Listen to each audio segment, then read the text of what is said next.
My name is Ryley, and you are listening to the Ryley Heppner podcast.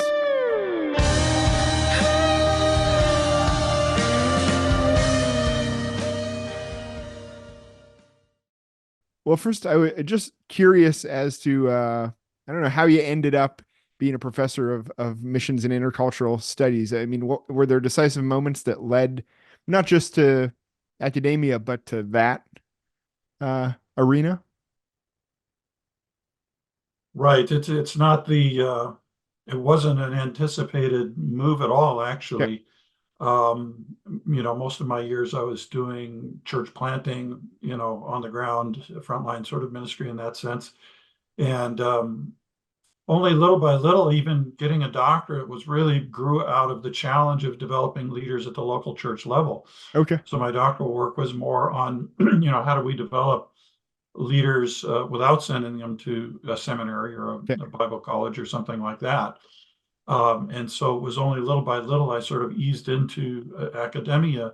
And honestly, I've always kept a pretty good portion of my time connected with frontline ministry, as it were. Okay. Even at Trinity, I've always had about 25% of my actual assignment has been doing international work, whether it's training grassroots church planners or consulting or that sort of thing. Okay. So I've always been kind of integrated, I guess you could say, in terms of my academic ministry as well as more frontline church ministry. Okay. Interesting. And so when you were in church planning, in particular, like that was kind of your full-time job. Could you already see a need for an academic side of this? Like, did you see a Right. need for So someone like yourself to?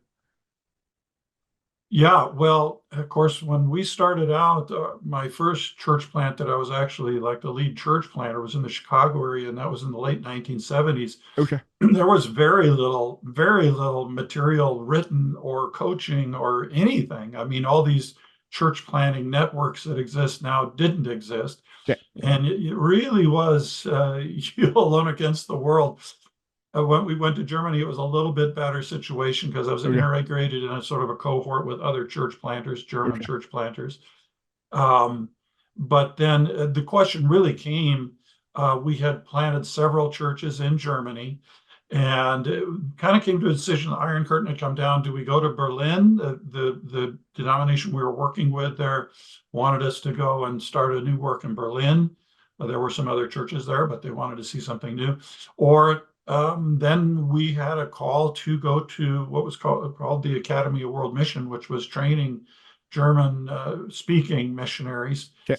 And it was like, do we plant another church or do we train other people to do it?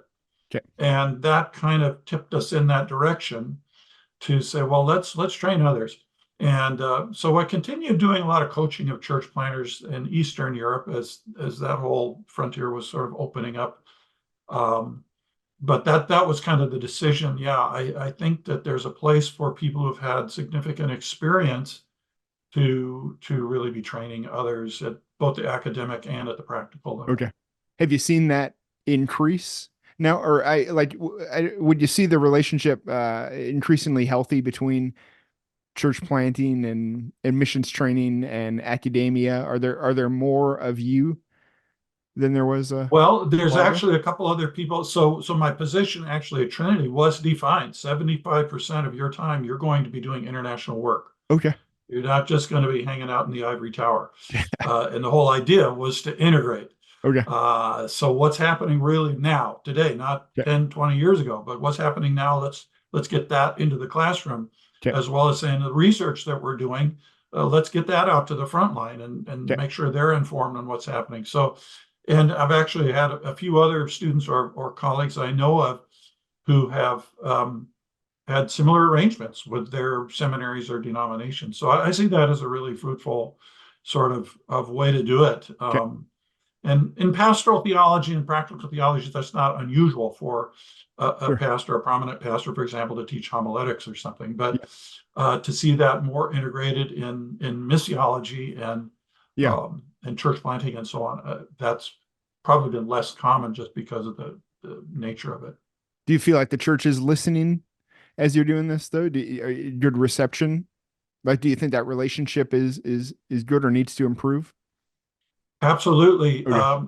I continue to be invited to speak to mission leaders or go and do grassroots church planter training Okay. at both ends of mission leadership. We're trying to think through strategically what are some of the things that are happening, what do we need to be aware of, as well as going to a place like Nepal Okay. or Egypt or some of these places to help train and help frontline workers think through their ministries. So, Okay. yeah, I think there's absolutely still a need for that kind of thing. So your writing in particular is, I imagine, mainly or completely written to the church, to those on the front lines, to. Pretty much. I mean, some of the writing I've done is sort of textbookish, if you will, Okay. Okay. or that could be used in a seminary course on church planting or theology, Okay. mission, and so on. But I've always tried to write it in a fairly accessible way, Okay. that it's not overly technical. But most of my books will have sidebars with case studies or Okay. practical examples or Okay. discussion things. So that keeps it more interactive, and it keeps it a little bit closer to the practical. I feel like you could be in scholarship in biblical studies, and it'd be very easy just write to other academics or seminarians or whatnot. But I mean, in intercultural studies, it seems you could only do that with a focus on the church, on the lay people, on the people on the front Well, I lines. mean, ideally, there's some theology of mission that can get very, very technical and Okay. abstract and so on, but it's usually not the version that I write. Okay. Okay. Well, having said that, maybe this might be an article that was not necessarily, I don't know, maybe less for it's precisely the frontline people, but I found it fascinating. I don't know if you can remember this. 2013, you wrote an article called, and I was captured just by the title at first for sure. Contextualization, the Bible and Games: What I Learned from a Theology uh, about Theology from Settlers of Catan.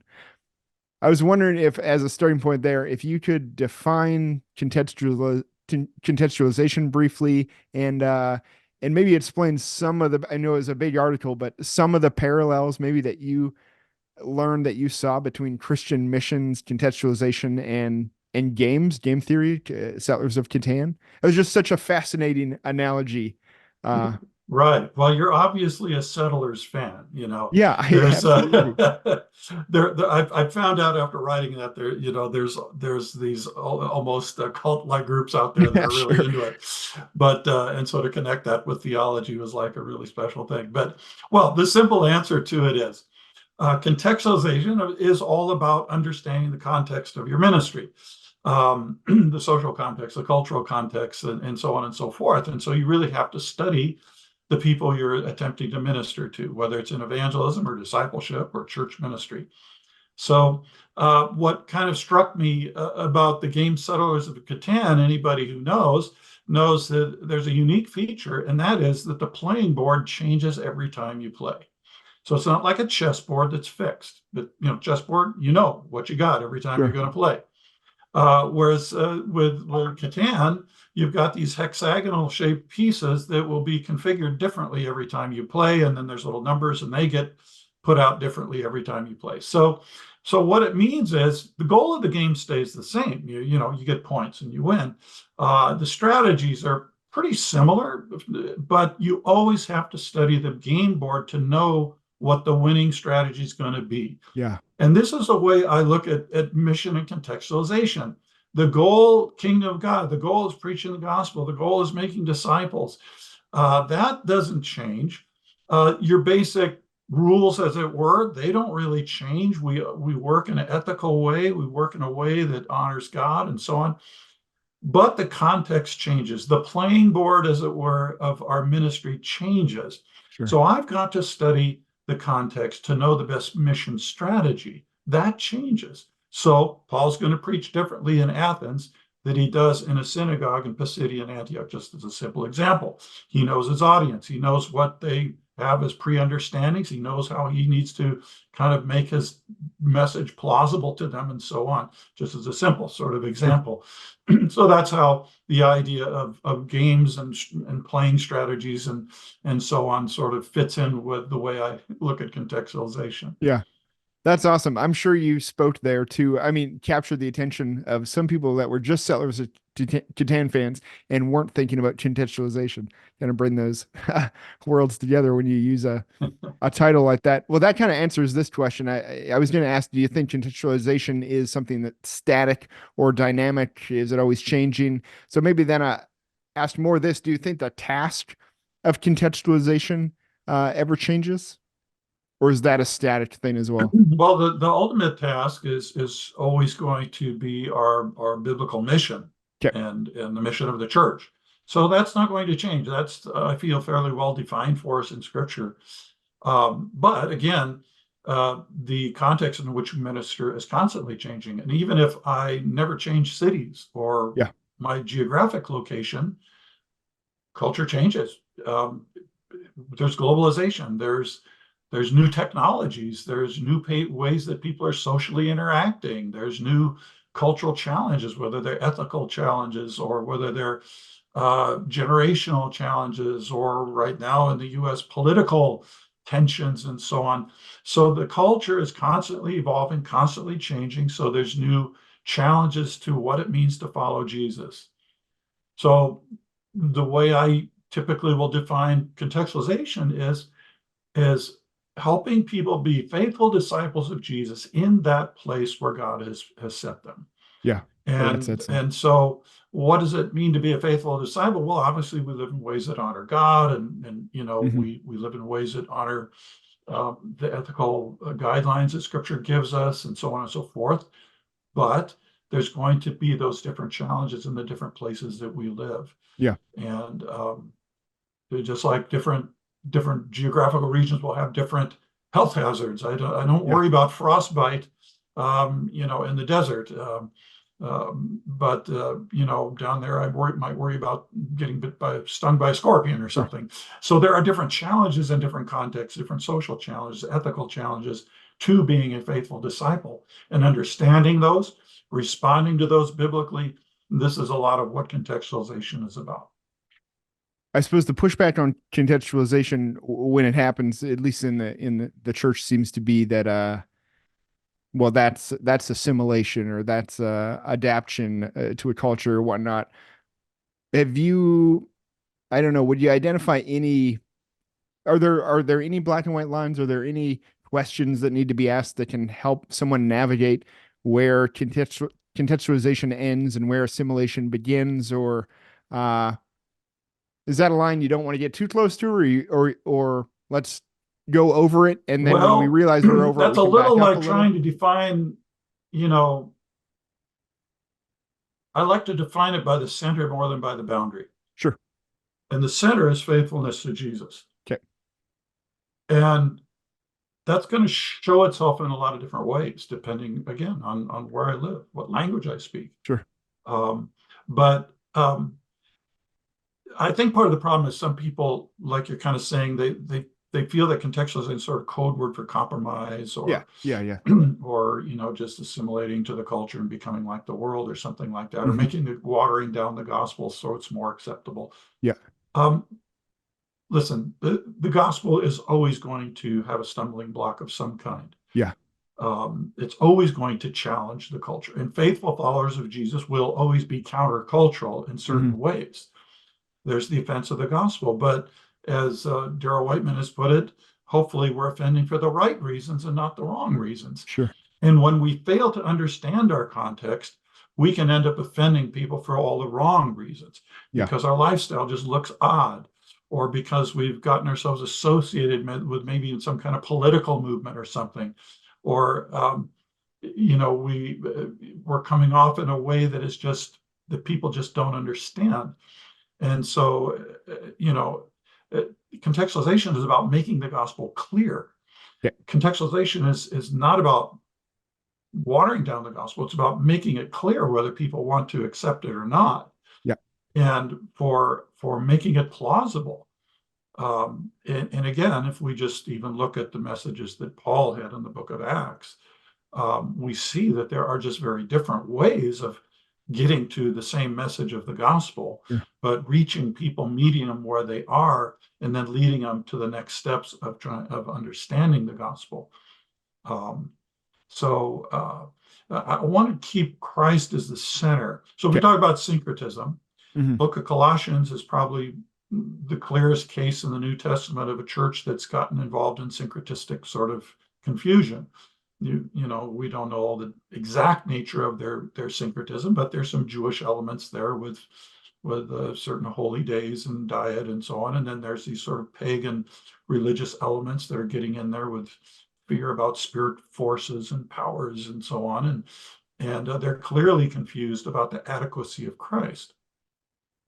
And the beauty of that book is that book of Colossians gives us probably the most fullest, robust Christology. The first couple of chapters just paint this Hmm. incredible picture of Christ. So the answer to syncretism is leading people to a clearer understanding of Christ, not how somehow kind of saying, well, it's okay, or just assimilate to the world, but know who Christ is, Sure. and that Christ is your adequacy. So you have your fullness in Christ, and these other things that the world is tempting you to fill your life with, or to tell you that you need this extra thing. um, by being centered on Christ, then these other temptations or these other factors out there come into place where they're either important or they're not, and so on. Yeah. So I prefer to look at it that way Sure. That instead makes of looking sense. at like how far can we go? Yeah. Yeah. Where's the Yeah. boundary? And oops, you crossed the line. Now Yeah. you're syncretistic. Yeah. No, that's a great way to think about it. And then, well, again, even when you make mistakes, maybe you're still centered on Christ and can easily find that center. I wonder if Sure. you would agree with, oh, And sorry, go ahead. yeah, so I mean, just look at Paul's letters. They almost always begin with thanksgiving. I mean, even the church in Corinth, which was such a mess, he could still, he's not saying you're not Christians and you Yeah. somehow crossed this line. And now in Galatia, you had false teachers where Paul clearly said, hey, these people are crossing a line. They're Yeah. not, they have another gospel. Yeah. So there you see, if you will, a line.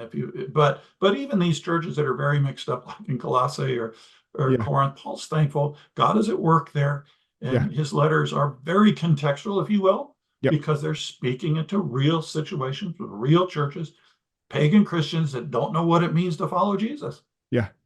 We sometimes read these letters as if they were written to churches that, that these people had been Christians for generations and they just kind of need a little Yeah. tweaking here and there. These are first generation pagans, and Yeah. most of them don't have all that Jewish background. They're just going, what does this even mean? Yeah. To follow Jesus. And our world is pretty hostile out there. It's Yep. dangerous out there. There's a lot of voices out there telling us stuff. And he's writing these letters into these little mission churches of these new disciples, helping them kind of sort all this out. Yeah. That is highly contextual. Yeah. And messy Utterly, yeah. As you probably heard, missiology is for messiology. sure. If you want black and white and all of that, this is not the place to be involved. Well, I wonder if you would agree with this. I think it was Treb Blumberg, and the book was local theology for the church, something to that degree. It was a collection of essays from a bunch of different authors. I think Blumberg's essay in that on contextualization, I'll misquote him, but he said something to the degree of I'd rather make the mistake of getting contextualization wrong, going too far, than not. Because what's at risk is someone hearing the gospel would rather, in fear of crossing any line, not get close enough to it, and people end up not hearing the. He was basically, I think, saying like you're saying, like, well, I mean, let's try anything. If we get it wrong, we'll get it wrong. We're centered on Christ. Like, I feel like Yeah, it was a well, theology of risk, kind of, not risk, but I mean, like, let's try. If I don't know, if this tribe, let's try and figure out a way to put the gospel in that language. Maybe we'll be like, we should redo it a little, or so again, look at the example of the Apostle Paul. And there's the great book by Dean Fleming, Contextualization in the New Testament. If people think that contextualization is a new invention, yeah, really the whole New Testament is contextual in so many sure, ways. But to talk about risk taking, so Vissert Hoof wrote an article years ago in a book called No Other Name on syncretism. It's a fabulous article. It's old, it's from the 60s, but I haven't seen anything that does it quite as Did you well. say? Did you say what it Since, was called again? well, the name of the book is No Other Name. No other name. Okay. Vissert Hooft, he was a Dutch theologian, Okay. missiologist. But anyway, he describes there, and Dean Fleming does a similar thing in his book about the terminology that Paul even uses. Paul is not afraid to take buzzwords from pagan philosophy Yeah. and use them. So let's just go back to Colossians again, like the idea of fullness. Hmm. Well, there was a whole, or mystery. These are buzzwords in some of this sort of pre-Gnostic and pagan philosophy. And it's sort of like he takes a buzzword from their world and says, you want fullness. They're telling you you need fullness from us. You have all the fullness of deity in Christ. So he'll take their word and then he'll use it to his purposes. Yeah. And there's all kinds of terminology like this. Metamorphosis is another one Okay. where, that you've got the whole Ovid and his whole poetry of metamorphosis and all this mythology. And even Caesar gets metaphorized into a god and all this.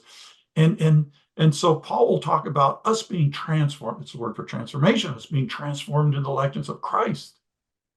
And so he will take that risk, if you will, Yeah. of taking certain pagan terminology and using it in a compelling way to tap into a concept and then point that to the gospel. Sure. Now, there's some terms he doesn't use. For example, eros, Okay. these different Greek words for love. He does not use the word eros. It was probably just too loaded. Okay. Some words you're just not going to be able to give new meanings, new Sure. nuances to. Yep. So again, you need wisdom to do this. But Yeah. in that regard, Paul was a risk taker Yeah. to make the gospel plausible, to speak to human needs, to use concepts that people can relate to. Yeah. Well, that's well said. Again, like I appreciated Blumberg tried being kind of like, well, what's the greater risk that these people don't hear the gospel at all because you were afraid of using the wrong word or whatnot. Sure, So I sure. appreciate you speaking into that. Related to contextualization, I mean, and you've written on it a bit, probably a fair bit, but a few articles I read. Could you define globalization? Yeah, I don't know if you can briefly define globalization and speak a bit, maybe what I don't know how that has affected the church and our mission as the church and So yeah, globalization, of course, that's a secular word. It's not a Christian word. It's sure, just a way of describing how the interconnectedness of the world has.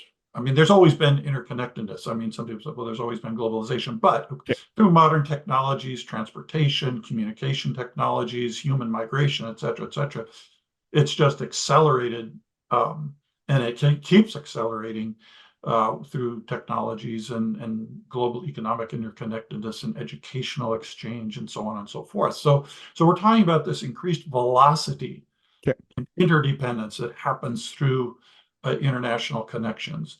So that's all we're really talking about. But of course, globalization leads to influence, which means we're being influenced by other worlds and worldviews and religions and if we just take in the United States or in North America and Western culture, the idea of religious pluralism. Well, that really wasn't an idea until we started having more migration. And sure, so now we've got in my neighborhood a Hindu that lives there, and a Jewish person lives there, and a Muslim lives there. And now I'm rubbing shoulders with these people. And so where it used to be that was something far away, now, just by virtue of the fact that I'm meeting people, I may have work colleagues and so on that are yeah, from different parts of the world, different beliefs, and I go, well, gee, maybe Christianity is not the one true religion or the one true faith. And so just that alone begins to change the way we value things, look at the world, relate to other people, some for good, some for not so good. sure, So globalization does affect us all, okay, and not just economically, because there's a war in the Middle East now, oil prices go up, but also in terms of our the way we understand people, our worldview, and even the way we understand our faith to some okay, extent. So that's just globalization and how it affects us all. And so yes, because it affects people, it affects the church. sure. So, in particular, um, the church in the West that has a lot of resources, the globalization has made it easier for us to sort of exercise influence, Okay. which is not always positive. We have our agendas in the West and things, ministry models that have worked well for us, and then we kind of export those that may or may not work so well in Yeah. other parts of the world.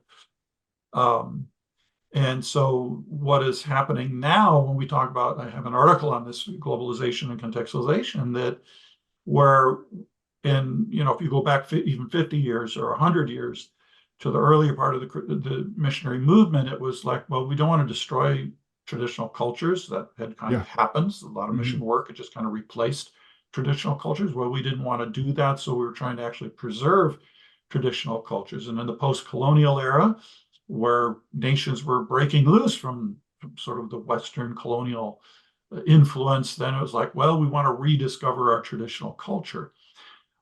And so a lot of contextualization in the earlier years when we were talking about this was like, how do we not destroy culture and let be faithful to the gospel? But Yeah. that conversation has shifted Okay. because we know that all culture is changing. Even so-called traditional cultures are changing. And so the question is not so much how do we preserve something that's traditional? That may be a good thing to do, Yeah. but the goal is not to just preserve tradition for the sake of tradition. The goal, once again, is how do I be a faithful disciple in the world that's now, not the world that Sure. was yesterday. Yep. So we may have art forms, music forms, whatever that are carried over from tradition or certain ways family relates to. Those are good traditions to keep. But ultimately, that's not what it's about. It's ultimately about dealing with this changing world. And in many parts of the world, of course, in the West, we're used to rapid change, we're used to technologies. Other Yeah. parts of the world, people are just, what does it mean to live in a technological world? What does it Sure. mean to have social media? And I mean, quite frankly, in the West, that's an area where we're also not very good at Yeah. dealing with that contemporary challenge. Yeah. How do Absolutely. we deal wisely with social media? So do you And think in global? so I Oh, would call sorry. that a contextual problem in the West, Sure. culture change problem that that we're not dealing with very well. There's all kinds of mental health issues. There's all kinds of social tensions that get created, and the echo chambers and all of that. And the church has not been really doesn't really know how to deal with that. We're just kind of cruising along, not realizing how our youth are being affected, not realizing how it is affecting our social relations and polarization in society. And that's just one case in point. Okay.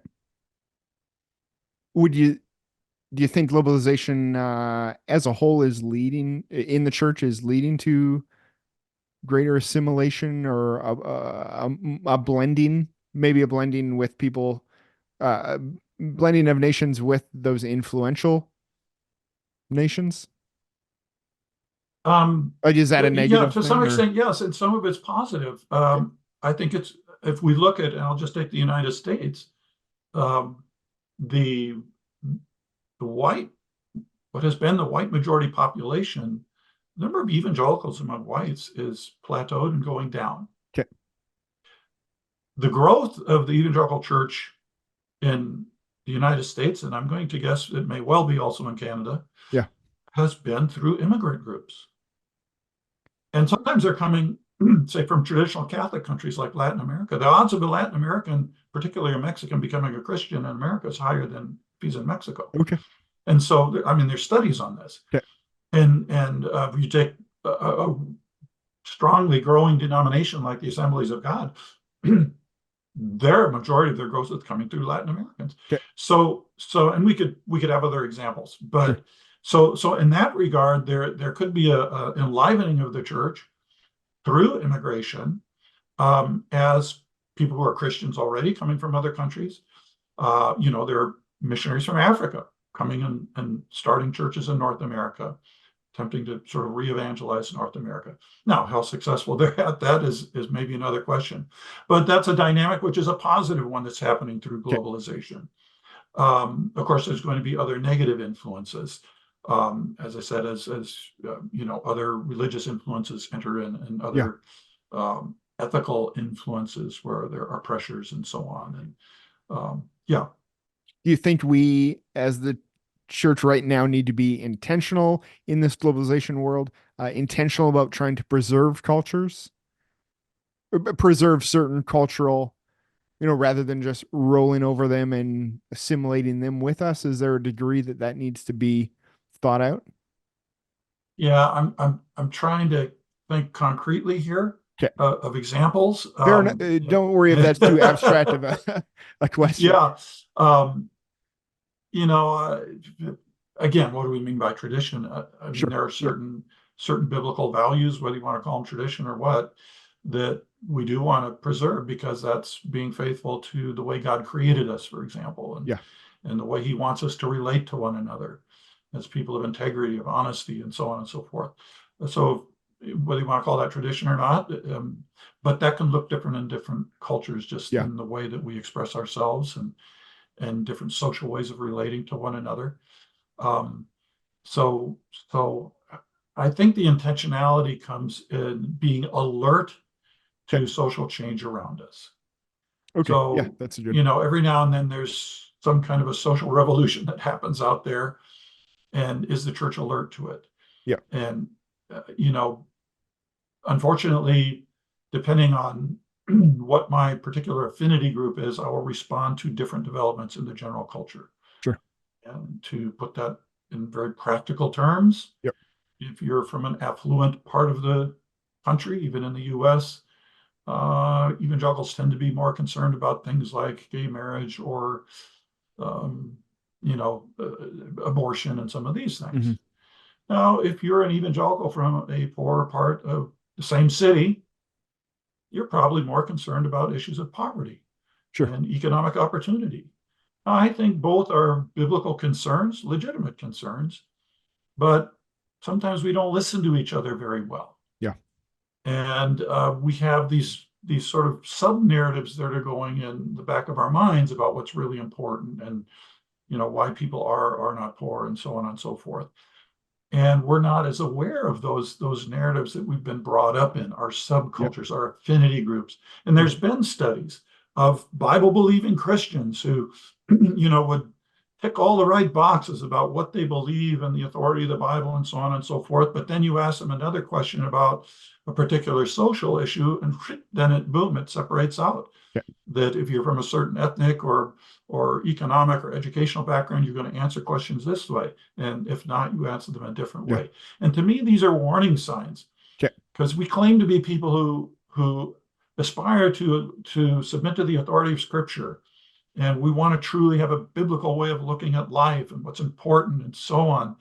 But then when we see people orienting on some of these important issues according to their affinity group, and not necessarily wanting to really hear what Scripture says, Hmm. well, that to me is a warning sign that, Yeah. are we really as biblical as we like to think we are? Yeah. That's a good question. Well, this is maybe shifting gears a little, but staying with globalization. And you wrote about this a bit in the article that I was reading. Would you agree that globalization has increased short-term mission trips, at least coming from Absolutely. the West? Oh, Okay. absolutely. Okay. Um, Again, because globalization has increased the ease and speed of communication and travel. I mean, just, the cost of airline tickets, just for example, Yeah. are nothing like what they used to be even 20 years ago Okay. or 30 years ago. So something as basic as that just makes it easier and more affordable. And as we've generally increased in affluence, at least many churches have, that has made that more of an opportunity. And then communication. So not only do you have short-term missions, actually teams maybe going to different parts of the world, but then you have the ease of communication with internet and Zoom and social media and so on. So you can maintain contact and you can prepare things and so on and so forth. So many more churches now are getting more directly involved in Okay. international ministries. If you go back 50 years, it was all going through mission agencies. Okay. You'd have your Sure. denominational agency or maybe a faith mission, an independent mission. And, they were kind of the professionals at knowing how to do this. So you kind of depended on them. And now churches are saying, hey, wait a minute, we can communicate, we can travel, we can figure these Yeah. things out Yeah. without traditional mission agencies. So that all of this comes together. globalization, has just made that much easier. Yeah. And it's not only one way. There was a study that one of my former colleagues, Bob Priest, did of short-term missions in Thailand. Okay. And a high percentage of Thai pastors had received short-term teams from Korea, um, almost as many as American. Okay. And so we've often thought of this as the West to the rest, but even short-term Yeah. missions now is becoming more and more globalized in Okay. terms of missionaries coming from Asia or Latin America on short-term teams. So it's not a one-way street. One of my doctoral students did a study of Costa Rican short-term teams coming up to America Oh, and the interesting. Oh, influence from they Costa were Rica having. to Yeah, from here. Costa Okay. Rica to America. Okay. There have been churches here that have been sending missionaries teams to Costa Rica, and they said, "How about if we flip it?" Yeah. And so, let's see what happens. And Yeah. she had some very interesting findings on Oh, that. that's very interesting. Did it come out in an article or it was a dissertation? Well, it was her doctoral dissertation. I'm Okay. trying to think if she had actually like a journal article with the summary version. Okay. Um, can't remember right offhand. Okay. Yeah, fair enough. Well, is there any in studies, I don't know, is there any definable impact of this rise of short-term trips? I mean, from the perspective of a missiologist, kind of, is there whether good or bad? Right. So, you know, until probably 20 years ago, there was very, very little research done on short-term missions. Okay. And then there were a few key people, like my colleague, then Bob Priest, started saying, wait a minute, we're talking right now. I mean, we don't have exact numbers, but we know that pretty good research has shown that there's probably, at least 1.5 million Americans going on international short-term trips every year. Okay. And we're just talking about US Americans. Yeah. And these are international. So we're not talking about just a trip to the inner city or something. So it's huge. Now, if you think of the money, we're talking about $1 billion investments, Sure. not to mention manpower and Yeah. so only about 20 years ago did people start saying, wait a minute, we ought to look and see if this is good stewardship or not. Yeah. And so quite a bit of research started coming out on short-term missions. And there's a lot of different things we can say, but on the preparation end of things, we've done better. Okay. So there are training materials and, helping people be a little more culturally sensitive and being a little bit more preparing and actually doing things that are helpful. We've done a little better on that end of things. We're not very good on the follow-up on the back end. Okay. So people will go on a short-term mission and come home and say, that changed my life. And then what we've not been very good at is saying, so if it really changed your life, let's see if it changes the way you minister here at home. Sure. Let's see if it changes the way you pray for missions or how you minister so you went to Mexico on a short-term mission. Well, we have Mexicans in our neighborhood. Yeah. Would you ever have a relationship? Well, Yeah. maybe not so much. Yeah. So we've not been very good on taking the learning Okay. experience of people who've gone and then saying, how can that benefit the church also here at home? Sure. And then, what do people do when they go abroad? So a lot of people are involved in construction or medical or, street evangelism or something like that. It's a little harder to tell, how effective these ministries are there. Yeah. But probably one thing that it's an encouragement to many people who are on the receiving end of these teams, just whether there's a lot of visible fruit, it's an encouragement to them. Yeah. So I think we've got to get better at doing short-term ministries Okay. that are really going to make a positive impact. You've heard probably these famous stories of, a team will go and they'll paint the building, and every year so that team comes and Yeah. another team will paint the building because they can't think of anything for these folks to really do that's useful. Sure. So let them paint a building if Yeah. it's useful. So I think we could do better at just planning some of these things. Well, is one of the things that maybe lacks in short-term mission trips the contextualization piece? Or is that a harder one to do when you're doing a how short much are term? you going to contextualize if you're going someplace for 1 or 2 weeks? Yeah. That's where just have to really be dependent on the people on the ground to inform you what's helpful and what's Sure. not. And try and avoid going with our preconceived methods and models Yeah. that, it worked in Chicago, therefore it has to work in Mamba Pamba, wherever, Yeah. So that's, we just have to be a little more humble about the way we go about it. Yeah. Um, So you're not a discourager of short-term trips, they're not going to but go away. okay, And I know that a lot of long-term missionaries feel that short-term missions are a lot of work for little benefit. sure. But it's a reality right now, and then, Okay, so it's not a question of should or shouldn't we do this. It's a question of how we do it. What are the okay, most effective ways to do it? What are ways that demonstrate true partnership, and we don't be paternalistic about it, and a lot of that. So okay, no, I think there's a lot of good that can be done with short-term missions. We just have to be okay. better at it than we are now.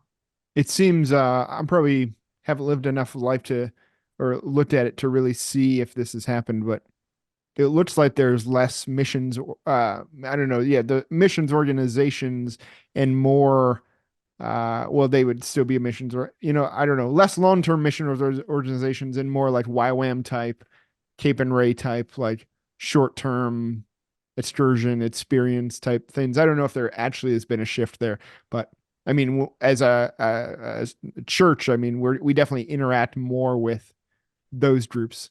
I feel than Yeah, I mean, in yeah, I some don't ways, not too many long term. yeah, in some ways they can get a lot more visibility in a local church because you had a whole team of people go from your Sure, local church to wherever, and then they come back and everybody's excited to give a report. yeah, Whereas your longer term missionaries, they're maybe not as present. They're not in front of people as much. Um, Certainly some of the old ways of promoting missions, sort of a weekend mission conference sort of thing. Most churches are not doing that anymore. yeah. The actual missionary, long-term missionary sending from North America, so US and Canada, is pretty flat, Okay, even though the number of Christians has grown. The number of long-term missionaries that are being sent is not really growing. but not And the length of, necessarily and part of that, decreasing too much. well, Just part kind of of it is the length of services has gotten shorter. okay. So again, if you go to an earlier generation, it's like you went to the mission field and this was like a lifetime calling. Yeah. You didn't come home unless there was a health thing or something pretty serious. Okay. Whereas more and more people now are seeing it as like a career option or a phase of their ministry. Like, okay, Okay. I'll go maybe for 7, 8 years, whatever, and do this. But then, God may open up another opportunity, and uh, so they'll move on. So the longer term missionary who's invested in learning the local languages and building a lot of relationships and so on, yeah, missionary longevity is lower than it used to be. Do you think the church has a role in that we need to do better at in terms of promoting or preparing people for long term For sure. missions? And there's a lot of confusion. This is part of it too. Okay. Um, there are voices out there saying we shouldn't send Western missionaries anymore. Sure. Yep. They're too expensive. They're not efficient. They don't know the language, and et cetera, et cetera. So Hmm. there's all those kinds of arguments. It would be better off to just send money and pay a national evangelist, a local person to do ministry. And, there's a certain logic to that. But in the end of the day, God has called us to give of our best for the sake of the gospel. Hmm. It may be that a North American is not going to be fit everywhere equally as well just because we're not liked or Yeah. whatever. Yep. But um, God has still called the church to bring the gospel to the ends of the earth, and we're Yeah. not done yet. Hmm. And we can't simply delegate that and say, well, it's cheaper to send an Indian to do that than it is to send an American or a Yeah. Canadian. We cannot excuse ourselves from the Great Commission Sure. That's a good point. sacrificially Yep. to sacrificially serve that end. Hmm. So, so I think this is where there is confusion. Some people say, well, haven't we really kind of already evangelized the world? And the answer is no, we haven't. Yeah. There's still a lot of people who are not Christians and a lot Yeah. of places where there are very, very few Christians, if any. Okay. So no, we're not done, if you want to use that kind of language. Yeah. And no church can be excused from contributing to that end. Yeah. People are lost without Christ, and there's still a lot of people out there that do not have easy access to the gospel in a way they could understand it. So that's a part of the problem, is there's just Okay. confusion on that. The other thing is too, the colonialist sort of rhetoric that missionaries were just sort of an arm of colonialism, and Hmm. they just facilitated these Western nations exploiting, and okay, there were missionaries who were a part of that. You can't deny that.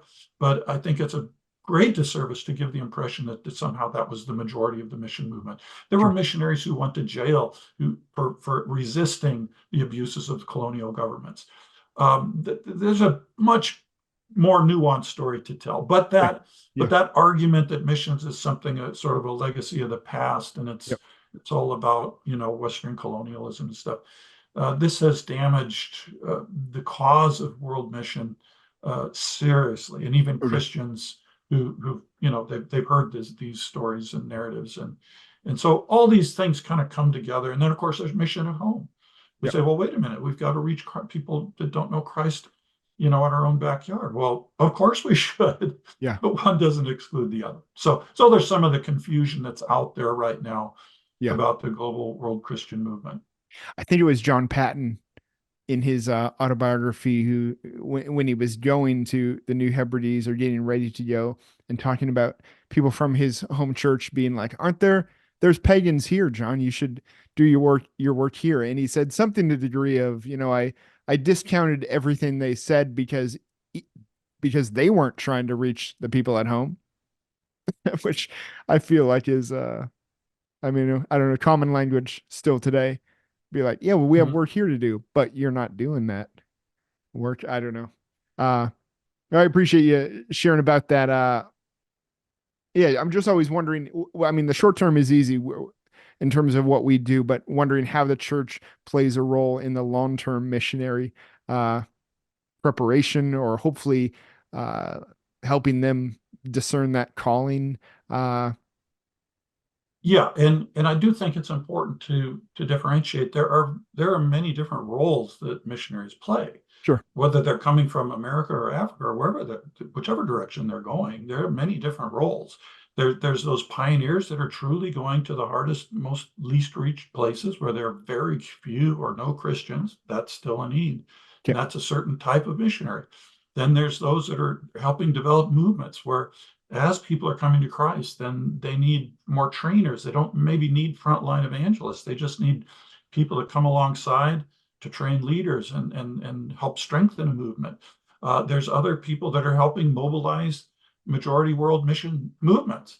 A lot of my time has been spent training missionaries coming from Asia or Africa that are going cross culturally Yep. elsewhere, and they don't have couple hundred years of experience that the Protestant church has. And hopefully we've learned from some of our mistakes, Yeah. not always, but then helping mobilize some of these movements that have very little training or experience. So there's many different roles that can be played That's a in good the point. cause of bringing the gospel to the ends of the earth and Yeah. making disciples of all people and developing churches that are healthy and transformational. Um, so we need to keep that in mind. Okay. Depending on where we're going, the needs may be different. Sure. I know there's a lot of missions models kind of circulating right now. Could you speak to one briefly? Uh, do you think it's a good model? Do you think we're doing it well? Kind of the lay led house church planting model. I know it's. I feel like one pro of it would be that it moves quite rapidly. But I'd be interested Right. in It someone with can your for sure. perspective. Yeah. Yeah. Yeah. So the answer to this question comes down to context again. Okay. And like anything, these are ministry models, whether it's sort of the Discovery Bible method and these disciple making movements that are very grassroots, very lay led. If there's a missionary involved, it's very much behind the scenes. Um, there are some movements that are quite dramatic, and there's good evidence for them. Though there's been criticism that maybe Okay. the reporting is exaggerated, and it may well be in certain places. But we do know that there are movements that are quite dramatic and that are Okay. these sort of grassroots movements, but not everywhere. Okay. And so it would be a mistake to say this is the way, the one way. Sure. Um, you know, we haven't seen that really take off in Western cultural context much. It's starting to a little here and there, a little Okay. bit, but it's certainly not something that's rapidly multiplying and growing like it is, say, in some of the places in, say, India or parts Yeah. of Africa and so on. So we just have to be careful that we don't make one size fit all, just like Okay. anything else. Sure. But God is doing some pretty remarkable things. Okay. through these very grassroots types of movements. Okay. Yeah, I think I mean, obviously you would be right. You have the full view here, or much fuller than I, but it seems to me that this house church movement is slowly taking root, probably just again, it's probably coming around in the cycle, but in North America. Like there's an interest in it almost in like it's a new thing. Well, yeah, and again, things sort of morph and hybridize, and so we talk about in North America, so a micro church. Okay. Sure. Well, different people mean different things by that, Yeah. but very often these micro churches are somehow connected with a larger sort of church. Okay. So they're not just sort of loose independent house churches just doing their own thing wherever. Very often they're networked somehow. Um, some are sort of similar to the old cell church idea that the life of Sure. the church is really in cell groups, smaller groups, and then you might just have a celebration, Sunday worship or something like Yeah. that. So there's a different sort of variations of it, and I do see hope in that Okay. because I do think that sort of a lot of your more traditional church forms are struggling in the West to really connect with the unchurched. Yeah. Um, and we're going to have to find better ways to connect with unchurched people Hmm. that are not inviting them to a Sunday church service, Yeah. which, a lot of churches just kind of leaned on that model. And God has certainly used it and still does. So I'm not saying nobody should do that by Yeah. any Yeah. means. Yeah. But um, as the West becomes more secularized, the sort of thing just invite somebody to church. There's just a lot of people that say, why would I ever do that? Yeah. And so we need to find alternative ways Okay. and alternative ways to live out the life of the church. And so these small micro churches, house churches, cell groups, that's one way that God is blessing in many parts of the world. Yeah. And people are experimenting more and more with that in the West also. So yeah, Okay. all of the In above. Yeah, that sounds good.